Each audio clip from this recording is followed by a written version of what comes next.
भले वो मीडिया में नहीं आया, क्योंकि अभी वर्तमान परिस्थिति है, सच्चाई को सामने लाना है।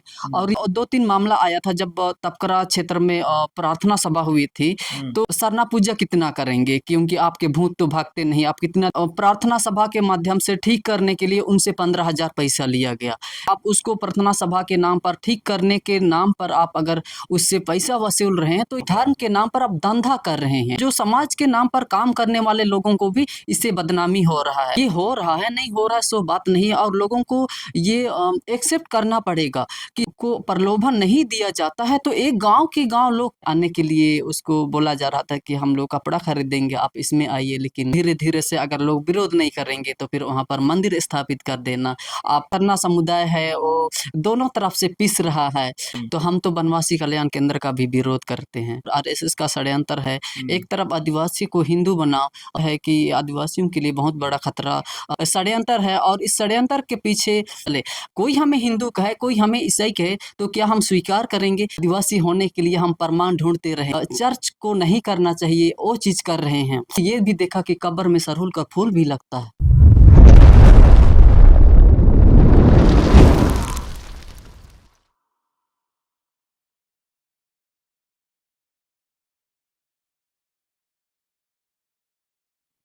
नमस्कार, जोहार। आप देख रहे हैं झारखंड स्वतंत्र खबर। हम लोग आज बात करेंगे कि जिस तरह से झारखंड में सरना वर्सेस ईसाई का लगातार विवाद होते रहता है, या ऐसे कहें कि अभी हाल ही में एक चंगाई प्रार्थना होने वाला है, उसको लेकर के जनजाति सुरक्षा मंच विरोध कर रहे हैं। इससे पहले भी कई बार सरना ईसाई हो चुका है। तो हमारे साथ सामाजिक कार्यकर्ता, बुद्धिजीवी सुमित गुड़िया है, और लगातार समाज की बातों को भी अपने रखते रहते हैं, अच्छे ढंग से रखते हैं। तो हम जानते हैं कि सरना समाज से आते हैं। तो जो सरना और ईसाई का जो विवाद है, ईसाई के लोग भी कहते हैं कि हम लोग आदिवासी हैं और भाई भाई हैं, लेकिन कहीं न कहीं लगातार विवाद देखने को मिलता है। तो हम जुड़ते हैं और बात करते हैं कि विवाद क्या है ये सरना ईसाई। सबसे पहले तो स्वतंत्र खबर के सभी दर्शकों को मेरा जोहार। ये सरना ईसाई का जो देखते हैं लगातार विवाद होते हैं, आप सरना से बिलोंग करते हैं। कई जो है सरना वाले लोग कहते हैं कि ये ईसाई लोग सत्संगाई से प्रार्थना करा करके धर्मांतरित कराते हैं। तो क्या लगता है, ये धर्मांतरित वाली बात सही है, या फिर उन लोग जो प्रार्थना है वो हमारा धार्मिक है प्रार्थना जो है, इस तरह से उन लोग भी बात रखते हैं? देखिए, कॉन्स्टिट्यूशन के हिसाब से जब हम देखते हैं तो लोग हमेशा ये बात को बोलते हैं कि कॉन्स्टिट्यूशन आर्टिकल 25 हमें धार्मिक स्वतंत्रता की आज़ादी देता है, और साथ ही साथ ये जो एक मौलिक अधिकार भी है। और उसके अलावा फिर हम कस्टमरी लॉ को देखते हैं, आर्टिकल 13(3) का में, तो ये आदिवासियों की संविधान पूर्व कानून को भी आर्टिकल 13(3) का के माध्यम से उस आर्टिकल के अंदर मौलिक अधिकार के रूप में शामिल किया गया है। और ये आर्टिकल 25 और आदिवासियों का जो कस्टमरी लॉ है, ये धार्मिक स्वतंत्रता के नाम पर आज आप ये दोनों जो जो मौलिक अधिकार है, ये आपस में टकरा रहे हैं। तो ये कहीं न कहीं जब हम ये ईसाई और सरना की जब हम बात करते हैं, तो ये दोनों कहीं न कहीं हम देखते हैं कि अ, लगातार अभी चंगाई सभा हो रहे, अभी चंगाई सभा के नाम पर नहीं किया जा रहा है, बल्कि उसको अलग नाम दिया जा रहा है। कहीं महोत्सव हो रहा है, तो फिर कहीं किस तरह के नाम हो रहा है, अलग-अलग नाम हो रहा है, अलग। लेकिन जो यहाँ विरोध होने की बात है, चंदा गाँव में, नामकुमला में, वहाँ चंगाई सभाएँ होने वाली हैं। तो इस परिस्थिति में तो हम अगर किसी गाँव में इस तरह का हो रहा है, तो क्या वहाँ के जो ग्राम सभा है, सबसे पहले तो क्योंकि ग्राम सभा में वहाँ अपना जब कॉन्स्टिट्यूशन के हिसाब से जब हम देखते हैं, तो वहाँ गाँव में वहाँ की कस्टमरी लॉ है, स्वशासन व्यवस्था है, गाँव की ग्राम सभा है, वहाँ पर मुंडा है, पाहन है, तो वहाँ से परमिशन लेना चाहिए। अगर वहाँ परमिशन देता है, और जो बाहरी संस्कृति है, और उस बाहरी संस्कृति से अगर वहाँ के स्थानीय जो कानून है, वहाँ के स्थानीय जो प्रशासन व्यवस्था है, शासन व्यवस्था है, वहाँ की जो संस्कृति है, उनको अगर किसी तरह का उससे प्रभावित नहीं होगा, तो वो वहाँ अनुमति दे सकता है। लेकिन अगर वहाँ मौजूदा कानून है, जो विद्यमान विधि है, उस पर अगर किसी तरह का नुकसान होता है, तो फिर विवाद वहीं से शुरू होने लगता है। क्योंकि हम कुछ दिन पहले हम तपकरा क्षेत्र में एक जगह देखे, वहाँ भले वो मीडिया में नहीं आया, क्योंकि अभी वर्तमान परिस्थिति है सच्चाई को सामने लाना है। और ये जब हम मीडिया में बात लाते हैं तो किसी धर्म का विरोध ही नहीं होता है, क्योंकि जब हम सच्चाई को सामने लाते हैं तो उस सच्चाई से लोगों को रूबरू होना चाहिए कि हम जो चीज़ कर रहे हैं वो कितना तथ्यपूर्ण है, कितना संवैधानिक रूप है। क्योंकि झारखंड जैसे क्षेत्र, हम कॉन्स्टिट्यूशन पर अगर हम देखें तो झारखंड सहित 10 राज्य जहां 5वीं अनुसूचित क्षेत्र है, और वहां पर सीधे तौर पर बाहरी संस्कृति का प्रवेश करना कानूनी तौर पर वर्जित है। क्योंकि अगर बाहरी संस्कृति वहाँ पर प्रवेश करती है तो वहाँ का जो आदिवासियों की जो कल्चर है, उनकी संस्कृति है, वहाँ उसको प्रभावित करती है।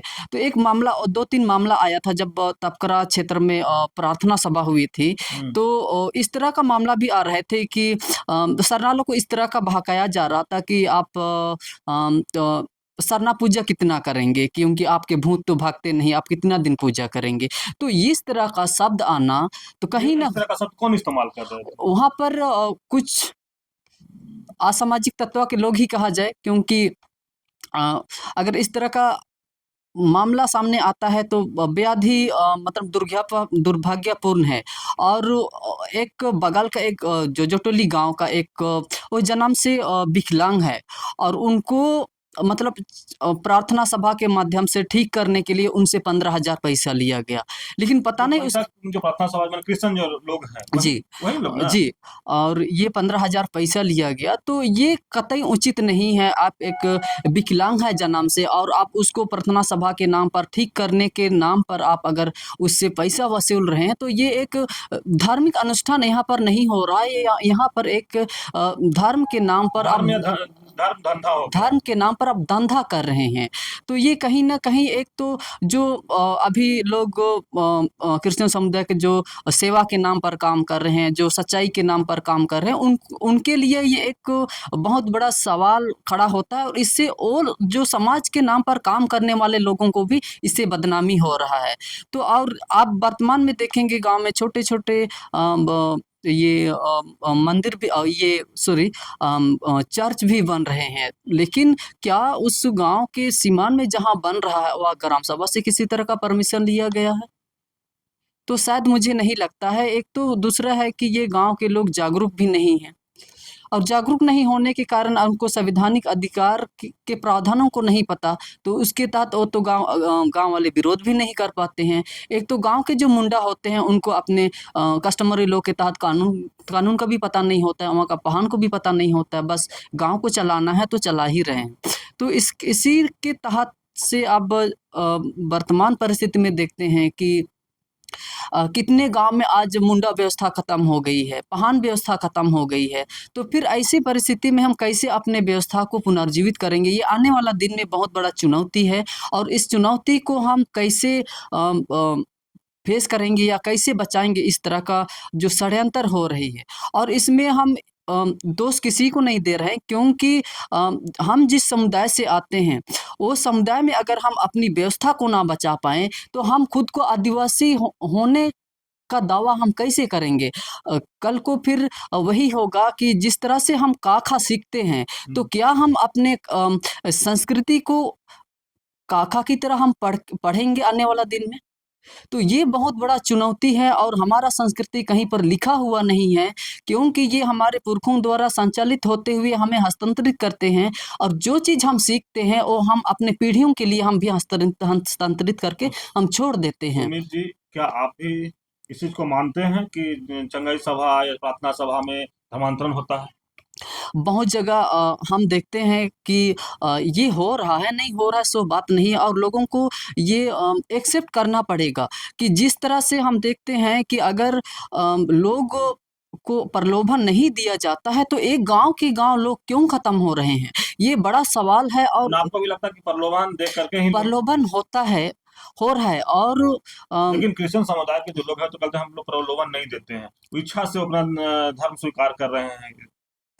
तो मुझे नहीं लगता है ऐसा होता है, क्योंकि हम कई जगह में देखे हैं और लोगों से आप एक उदाहरण हम बताएँगे, लेकिन गाँव का नाम और जो व्यक्ति का नाम नहीं बताएँगे। वो क्रिश्चियन समुदाय से वो लड़का है और हमें वो बताते हैं कि हमारे गाँव में जब पूरे सरना समुदाय थे तो रात से सुबह तक करम नाचा करते थे। करम त्योहार होता था तो हाँ। लोग सुबह तक नाचते थे।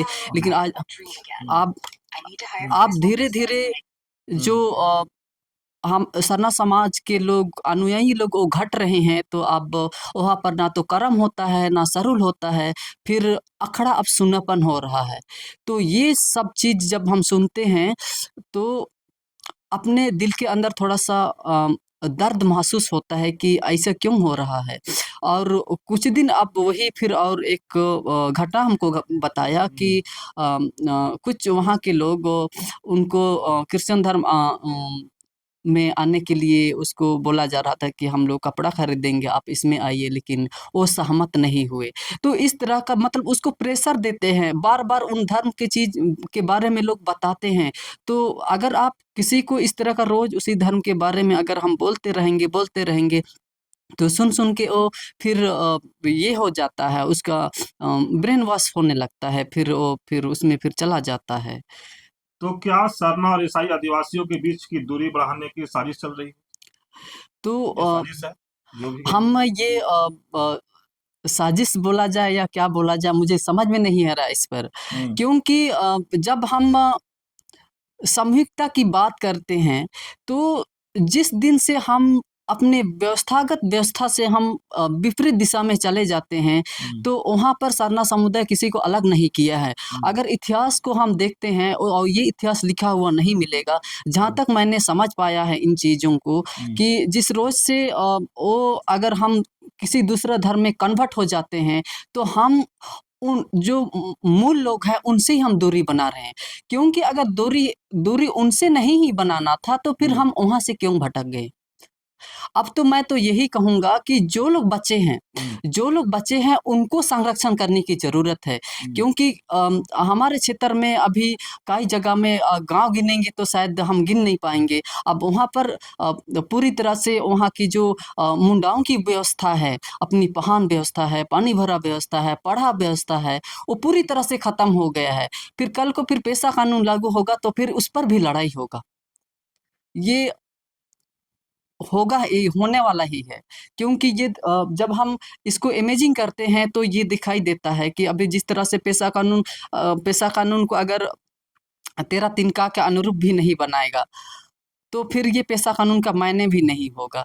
क्योंकि जब संविधान बन रहा था उसी समय में ही बोला गया कि जो भी आदिवासी हित में कानून बनेगी, वो उनकी भाषा, संस्कृति, परंपरा, रीति-रिवाज को देखकर ही बनाया जाएगा, और पेशा कानून का भी यही है। तो अगर इससे विपरीत अगर इन चीज़ों पर काम होगा तो फिर लोग आपस में फिर ताना-तानी हो जाएँगे, और यहीं से आदिवासी समुदाय में दरारें पैदा हो रही। आज गाँव-गाँव में देखेंगे कि एक ग्राम सभा में हुँ, सरना ग्रुप एक तरफ हो गया, ईसाई हुँ, ग्रुप एक तरफ हो गया। हुँ, हुँ, फिर दोनों का फिर जो आपसी संबंध होना चाहिए था, मेल-मिलाप होना चाहिए था पहले की तरह, अब वो दिखाई नहीं देता है। तो ये बड़ी दुःख की बात है कि हम सब जितने भी अब कन्वर्ट भी हो गए हैं, हुँ, तो हम एक आदिवासी समुदाय से हैं, हुँ, और इस तरह का घटना जब देखने को मिलता है तो बहुत दुःख होता है कि शायद अ, अपना-अपना जो धार्मिक एजेंडा है, क्या वो धार्मिक एजेंडा के तहत वो कोई इस तरह का योजना चल रहा है कि हम जो पारंपरिक लोगों को ख़त्म करने का। एक तरफ अब आरएसएस और ये वनवासी कल्याण केंद्र का दूसरा योजना चलता है, जहाँ आदिवासी हैं वहाँ पर कहीं पर उसकी पूजा स्थान को हाईजैक कर लेना, एक बजरंगबली का झंडा गाड़ लेना, और वहाँ पर फिर धीरे-धीरे से अगर लोग विरोध नहीं करेंगे तो फिर वहाँ पर मंदिर स्थापित कर देना। आप रनिया के रोड में देखेंगे, सरबो घाट में वहाँ पर अम वहाँ शेड्यूल एरिया है, जहाँ वहाँ आदिवासी बहुल क्षेत्र है, जंगल के किनारे जहाँ घाटी से हम थोड़ा सा नीचे उतरते हैं, तो लोग जब जाते थे, उतरते थे, उस सौदे की तरफ जब लोग गुजरते थे, वहाँ उतरने से पहले लोग पत्थर का छोटा सा टुकड़ा रख के चले जाते थे कि यहाँ घाटी है तो किसी तरह का घटना ना हो। वहाँ सड़क बन गई, अब वहाँ पर RSS लोगों का नज़र पड़ा, वहाँ पर एक झंडा गाड़ दिया। अब थोड़ा सा टाइल वाला एक मूर्ति लगा दिया है, कल को वहाँ पर मंदिर का निर्माण होगा। तो यहाँ पर भी मैंने जानने की कोशिश की कि यहाँ किस तरह से, जब यहाँ गाँव के लोग हैं, ग्राम सभा है, तो ग्राम सभा की बिना परमिशन से फिर इस तरह का झंडा गाड़ना, फिर वहाँ पर मूर्ति लगाना, तो फिर कितना उचित है कि आदिवासी जो सरना समुदाय है, वो दोनों तरफ से पिस रहा है कि दूसरा कि हम एक तो अपना व्यवस्था को कैसे बचाएँगे, दूसरा है एक तो उधर जनगणना की बात भी आती है कि आदिवासी को जनगणना कॉलम नहीं होने के कारण एक तो आदिवासी दूसरा धर्मों में कन्वर्ट हो रहे हैं, और कई बार ये सवाल भी मतलब आता सरना कोड नहीं मिलने से भी मतलब में ओ कहीं न कहीं परेशानी हो जी, रहा है। कि सरना कोड अगर मिलता तो शायद दूसरा धर्म में लोग नहीं जाते। नहीं जाते। और तो लेकिन सरना कोड क्यों लोग नहीं देना चाहते? इसमें तो चलिए अभी वर्तमान में बीजेपी की सरकार है। हुँ। आपका पूर्व में हमारे अर्जुन मुंडा भी थे, लेकिन किसी तरह का पहल आदिवासियों की अलग जनगणना कोलम को लेकर नहीं किया गया। अगर झारखंड से सरना धर्म कोड राज्य सरकार द्वारा पारित किया गया और इसको केंद्र को भेजा, लेकिन इस पर किसी तरह का कोई बात तक नहीं हुआ। सदन में बोला जाए, संसद में किसी तरह का बात नहीं की गई। इसके अंदर आप गृह मंत्रालय है, गृह मंत्रालय में आपका ये अ, पावर है उनको, गृह मंत्रालय को, कि वो इस पर चर्चा करना चाहिए था। और जितने भी आदिवासी MP जाते हैं, वो MP इस मुद्दे पर कहीं गंभीर रूप से इन विचारों को नहीं रखा। अगर रखा भी तो मतलब उसको ऊपर लेवल से रखा गया है कि इनको मतलब आदिवासी अस्तित्व हित के अनुसार किसी भी मुद्दे को नहीं रखा जा रहा है। जितना भी आप झारखंड लेवल पर अगर विधानसभा में देखेंगे, चाहे आपका संसद में देखेंगे, तो कहीं न कहीं आदिवासियों के दर्द को हमारे सांसद लोग और विधायक लोग इतना अब समझ नहीं पा रहे होंगे। समझ रहे होंगे तो या तो पार्टी का दबाव भी होगा, इसलिए शायद मुखर होकर आदिवासी अधिकार की बात नहीं हो पा रही है। अच्छा, सुमित जी, चंगाई प्रार्थना या जो भी इन लोग कर रहे हैं, क्रिश्चियन समुदाय के लोग, जनजातीय सुरक्षा के मंच के लोग जो विरोध कर रहे हैं, उतना उसको कितना सही या कितना गलत मानते हैं? तो ये हम देखते हैं कि इस पर क्या है अगर कि जनजातीय सुरक्षा मंच को कहना है कि धर्मांतरित लोग कराते हैं। उन लोगों का कहना है कि हमारा यह जो पूजा पाठ इस तरह से हिंदू समाज में होता है, हम भी एक प्रार्थना सभा करते हैं, हमारा ये है धार्मिक ये है। तो बनवासी कल्याण केंद्र का मानना है कि वो क्रिश्चियन समुदाय का जो धार्मिक सभा हो रहा है उसका विरोध कर रहा है। हुँ, तो हम तो बनवासी कल्याण केंद्र का भी विरोध करते हैं, क्योंकि जिस तरह से ये बनवासी कल्याण केंद्र और RSS का षड्यंत्र है, हुँ, एक तरफ आदिवासी को हिंदू बनाओ और दूसरा तरफ आदिवासियों को ईसाई बनाकर उनके जो संवैधानिक प्रावधान है उसको, और जो उनकी एकता है उनको ख़त्म करने का जो षड्यंत्र है, ये हमें लगता है कि आदिवासियों के लिए बहुत बड़ा खतरा उत्पन्न हो सकता है, क्योंकि जब हम अपनी व्यवस्था को ही ना बचा पाए, हुँ। तो फिर हम आदिवासी होना खुद को किस हिसाब से हम आदिवासी कहेंगे? ये बहुत दुर्भाग्यपूर्ण है। जिस तरह से वनवासी कल्याण केंद्र आदिवासियों को हिंदू बनाने के लिए इतना ज़ोर ज़बरदस्त किया है, और ईसाई समुदाय वाला भी उसको विरोध करने का मौका दे रहे हैं। अगर हम तो चाहते हैं कि अगर आदिवासियों को बचाना है, तो क्यों ना जहाँ-जहाँ हमारे धार्मिक स्थान है, उस धार्मिक स्थान पर ही हम अपना कार्यक्रम करें। जहाँ आपके चर्च हैं, जहाँ RSS वाला का जहाँ उसका मंदिर है, वहीं पर अपना कार्यक्रम करें, ताकि वो बनवासी कल्याण केंद्र का जो लोग हैं, हुँ। विरोध करने लोग हैं, उन लोग को भी ये मौका नहीं मिलेगा। अगर जब आपके ऊपर इस तरह का आरोप लगाता है, तो उस पर भी आरोप लगाना चाहिए कि आदिवासी क्षेत्र में जो सेवा के नाम पर आप बनवासी कल्याण केंद्र जगह-जगह वो लोग भी स्कूल खोले हैं। वहाँ पर आप बिरसा शिशु विद्या मंदिर कर दिए हैं। क्या विद्या मंदिर के बदले शिशु आप विद्या मंदिर। हम शिशु विद्या मंदिर कर रहे हैं बिरसा के नाम पर। आप हुँ। बिरसा मुंडा को भी आप मंदिर के नाम पर कलंकित कर रहे हैं। तो ये कितना उचित उचित है। कहीं न कहीं ये लोगों का जो षड्यंत्र है और इस षड्यंत्र के पीछे जो काम करने वाले लोग हैं, आदिवासी हैं और इन आदिवासियों को बरगलाने वाले कुछ और लोग हैं। अगर हम आप अगर हिंदू धर्म को स्वीकार करते हैं, तो हम स्वागत करते हैं, आप स्वीकार कीजिए, आप कॉन्स्टिट्यूशन हिसाब से आपको अधिकार अगर आप चाहते हैं आप उसमें जाना तो आप जाइए, लेकिन हमें हर किसी को आप हिंदू बनाना ये कतई उचित नहीं है। तो हम उसके अंतर्गत कॉन्स्टिट्यूशन के हिसाब से भी हमको कहीं एप्लीकेबल भी नहीं होता है। वो हमारी कस्टम अलग है, संविधान पूर्व कानून के हिसाब से जो हमारे पुरखों ने कानून बनाया है, जो मौलिक अधिकार में शामिल किया है, सत्ता हस्तांतरण अधिनियम 1947 सेक्शन 8 के तहत ये हमको प्रावधान मिला है। जब ये कॉन्स्टिट्यूशन हमारे लिए बना है तो हम उसके अनुसार क्यों चले? कोई हमें हिंदू कहे, कोई हमें ईसाई कहे तो क्या हम स्वीकार करेंगे? ये कतई उचित नहीं है। जो हमारी व्यवस्था है उस व्यवस्था को हमें बनाए रखना है, क्योंकि उस व्यवस्था हमारी जल जंगल जमीन के साथ-साथ हमारी व्यवस्था को जोड़ती है, ना कि बाहरी संस्कृति यहाँ पर आकर के हमें कोई और सिखाए कि आप हिंदू हैं, मुस्लिम हैं, तो ये कतई उचित नहीं होगा। क्योंकि हम लोग इतना यूथ जनरेशन अब हम समझ चुके हैं कि हम अ, क्रिश्चियन समुदाय में भी हम फिट नहीं बैठते हैं, क्योंकि उनका रूल और रेगुलेशन अलग है।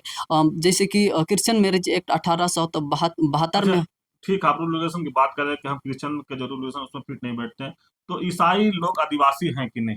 आप मानते हैं, इस क्या मानते हैं?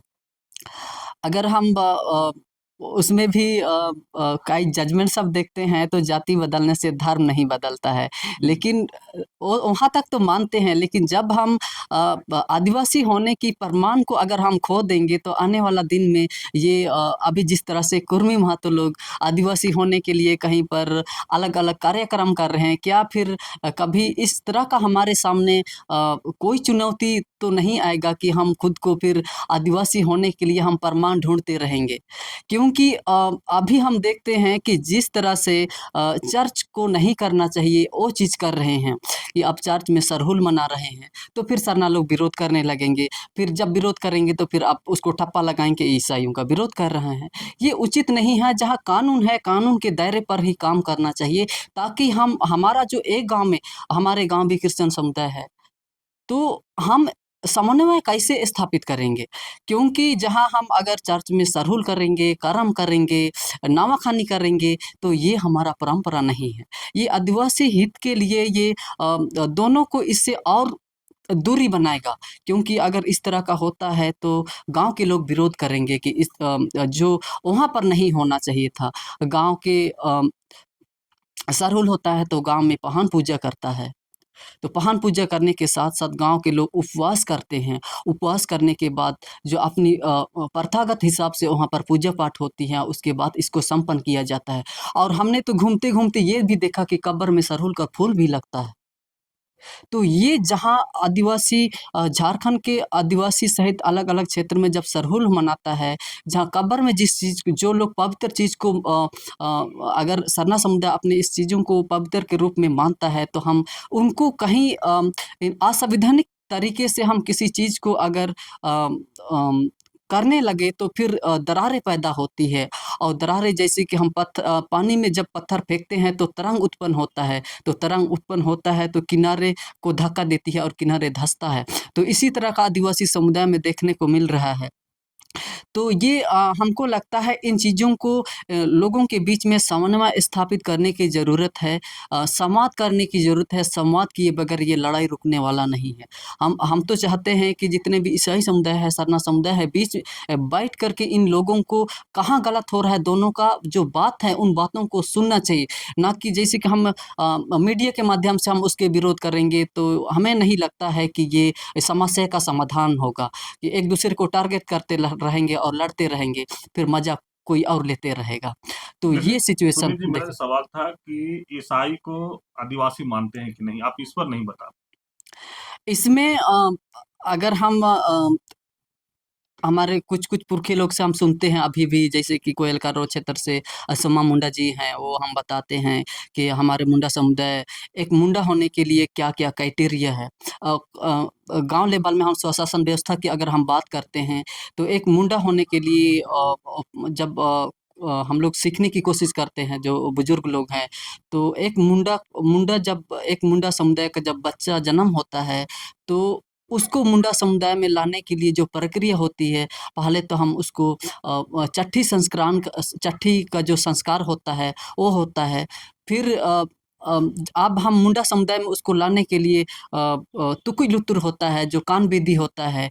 कान बेदी करने के बाद ही जब अगर उसको मुंडा समुदाय में उसको स्वीकार किया जाता है। तो क्योंकि हम ये भी देखते हैं, अगर तुकुई लुतुर या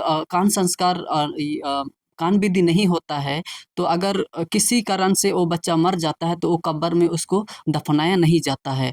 तो ये इससे हमें समझ में आता है कि कहीं न कहीं अ अ, हमारे जो व्यवस्था है कि हमें आदिवासी होने के प्रमाण को पूरा करना पड़ेगा।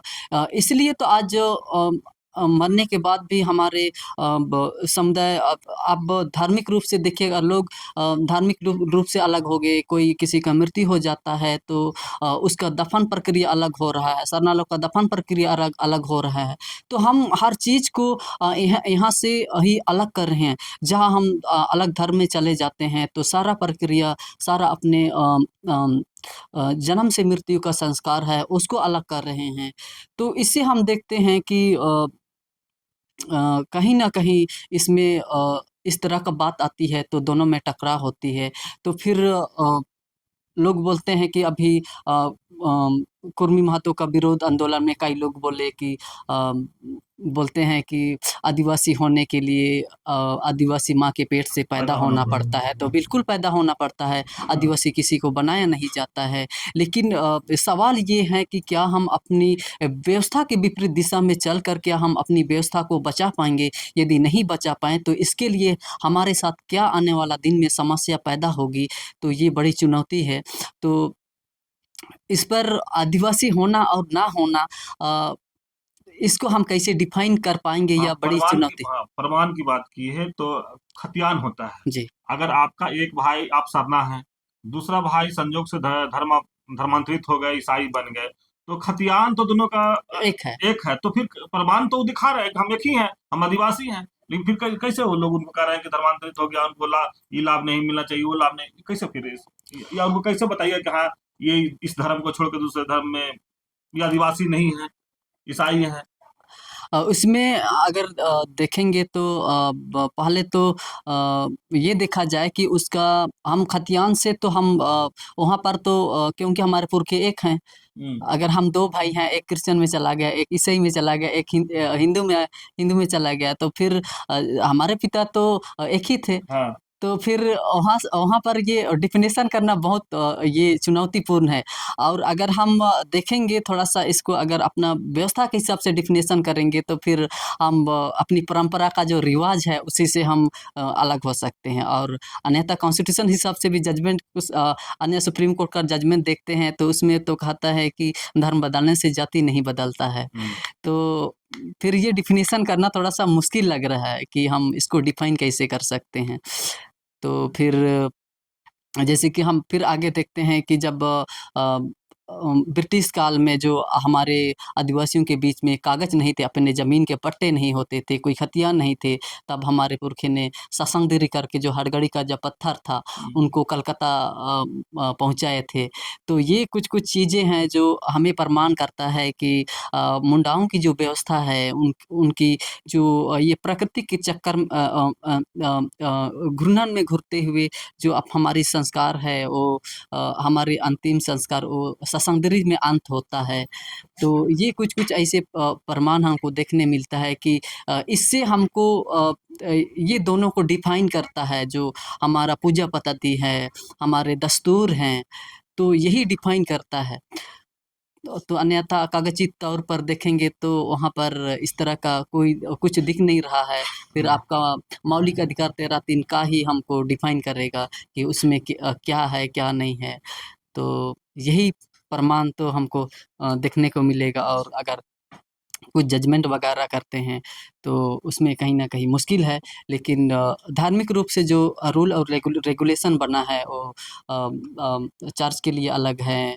फिर आपको जो हिंदू बन गए हैं उसके लिए हिंदू मैरिज एक्ट 1955 है। फिर ये क्रिश्चियन के लिए 1872 क्रिश्चियन मैरिज एक्ट है।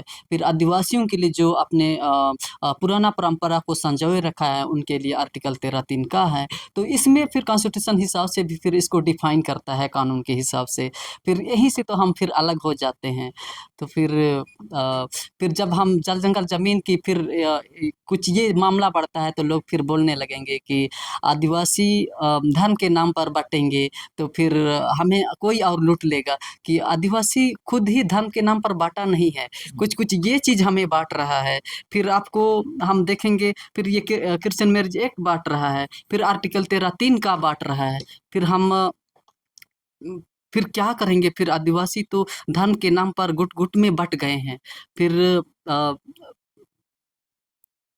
चुनौती है आने वाला दिन में कि हम अपने समाज को कैसे बचा पाएँगे। क्योंकि जब-जब आंदोलन होती है, आदिवासी अधिकार की बात होती है, वहाँ किसी धर्म से शुरू नहीं होता है। आदिवासियों की जो पुरखों की विरासत है, हमारी सरना कैसे बचेगी, हमारा अखड़ा कैसे बचेगी, हमारी संस्कृति कैसे बचेगी, तो यही हमारे पुरखों की विरासत से शुरू होता है। तो इसलिए हमें लगता है कि हमारा विरासत को बचाए बगैर हमारा जल-जंगल न ज़मीन नहीं बचेगा। और हमारा विरासत कैसे बचेगा? जब यहाँ के मूल संस्कृति को मानने वाले लोग बचेंगे, तभी हम अपनी संवैधानिक कानून को भी बचा पाएँगे। अन्यथा हम धर्म के नाम पर विखंडित होकर हमारा धर्म कुछ नहीं बचा पाएगा। तो बस चलिए, इतना। सुमित गुड़िया की बात आप सुन रहे थे। जिस तरह से हम लोग सरना वर्सेस ईसाई का जो अभी विवाद है उसी पर हम लोग बात शुरू किए थे, लेकिन बहुत अच्छे तरीके से कुछ आर्टिकल भी दिखाए। हिंदू एक्ट की भी बात की, क्रिश्चियन एक्ट की भी बात की है। बोले कि जिस तरह से इन लोग, अगर हम आदिवासियों की बात करें तो हम लोग की जो पारंपरिक व्यवस्था है उससे जो धर्मांतरित हो जाते हैं वो हट जाते हैं। लेकिन ये भी कह रहे हैं कि अगर जिस तरह से 2 भाई हैं, 3 भाई हैं, एक हिंदू चले गए हैं, एक ईसाई हो गए, एक सरना रह गए हैं, तो अगर खतियान की बात करें तो तीनों एक ही बाप के तीनों बेटा हैं, तो हाँ, इस तरह से साबित करना बड़ा मुश्किल होता है, चुनौतीपूर्ण है। लेकिन जिस तरह से लगातार कह रहे हैं कि चंगाई प्रार्थना या प्रार्थना सभा करके जो धर्मांतरित के आरोप जो लोग लगाते हैं, जनजातीय सुरक्षा मंच के लोग, वनवासी कल्याण केंद्र के लोग या आरएसएस के लोग, ये भी कहते हैं कि ऐसा होता है कि जो चंगाई प्रार्थना या प्रार्थना सभा जो होता है उसमें धर्मांतरित सरना के लोगों को किया जाता है। या जिस तरह से कहे कि किसी को प्रलोभन दे करके, किसी को माइंड वॉश करके, लगातार उसको बोल करके, तो कहीं न कहीं जो सरना से जुड़े हुए हैं, सामाजिक कार्यकर्ता हैं, युवा हैं, तो ये बोले कि इस तरह से कई जगह हम लोग देखते भी हैं। लेकिन वहीं पर जनजातीय सुरक्षा मंच और आरएसएस और जो ये लोग हैं ईसाई धर्म के लोग, उस पर भी एक बात कह गए कि जिस तरह से हम लोग पहाड़ी या एरिया में जाते थे तो होता था, एक पत्थर रखते थे कि हम सुरक्षित जा पाए। लेकिन वहाँ पर कह रहे हैं कि अब जो आरएसएस के और जो भी हैं उन लोग एक झंडा गाड़ दिया बजरंगबली का, और कहीं न कहीं उस तरह से उन लोग आदिवासियों का जो स्थल है उसको भी कब्जाने का काम उन लोग भी करते हैं। तो लगातार जिस तरह से ये अपनी बातों को रखे और ये दोनों तरफ से कहे कि आदिवासी कहें कि चौतरफा घिरा हुआ है, और चौतरफा जिस तरह से लोग अभी ये कर रहे हैं, चाहे ईसाई धर्म के लोग हो या हिंदू धर्म के लोग हो या आरएसएस के लोग हो, तो ये कह रहे हैं कि अगर आप आदिवासी अपने चीज को नहीं बचा पाएगा, जल जंगल जमीन नहीं बचा पाएगा, तो बड़ा मुश्किल होगा, आगे बड़ा चुनौतीपूर्ण होगा। तो इस तरह खबर को देखने के लिए आप झारखंड स्वतंत्र खबर से जुड़े रहिए। जोहार, नमस्कार।